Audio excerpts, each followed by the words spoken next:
Ini migluto ko palang cheesy tahong ayne, and of course this one is garlic cheesy tahong ini trending. Gewa ka pala ni kasi isla, and of course this one is trending. So mga tana kanya mo no kanitang laron sinta ko at chuketa, but it's okay. In cheesy tahong, imagine that it's really delicious, and this one is trending. And of course ikit kaya meto vlog may kigaya puto may ko sa isbumba, and of course this one aldo ni kaya katande for today. So that's why any food trip at saka migluto na ako na naman cheesy tahong. Imagine that I bought that tahong is almost like 1,900 won.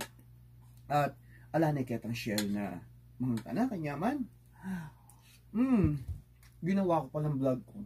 So that's why ako kalimutan na i-share ko kaya ka. Yung pakanan yung kanyaman yung cheesy tahong. Yung brime nga ingredient na niya. My God, you gonna watch to my YouTube channel. Wow. Lami iba. So much delicious. Imagine that. I cut the onion, a little bit garlic, but I put more garlic a lot, not really a lot.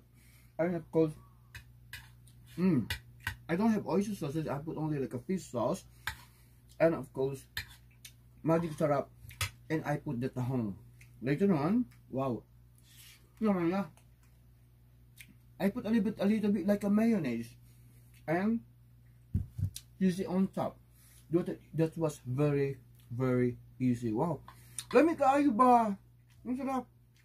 Mapapadami talagang kain mo. Imagine that. It's really good. Try mo ito. Yes, imagine that. Especially right in here in Korea.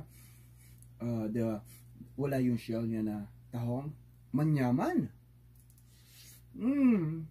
Kanyaman na. It's so much delicious, really. Imagine that. It looks like you eat at a fancy, brilliant restaurant, but we cannot afford to eat at brilliant restaurant, so I decided only to cook. Saka habi ko na talaga yung magluto, habi ko rin. Siyempre, we're always inspired, never expired. Cheesy, garlic, tahong, food trip. Kupang version. Ako mo salamat. At may pagdo po kaya ko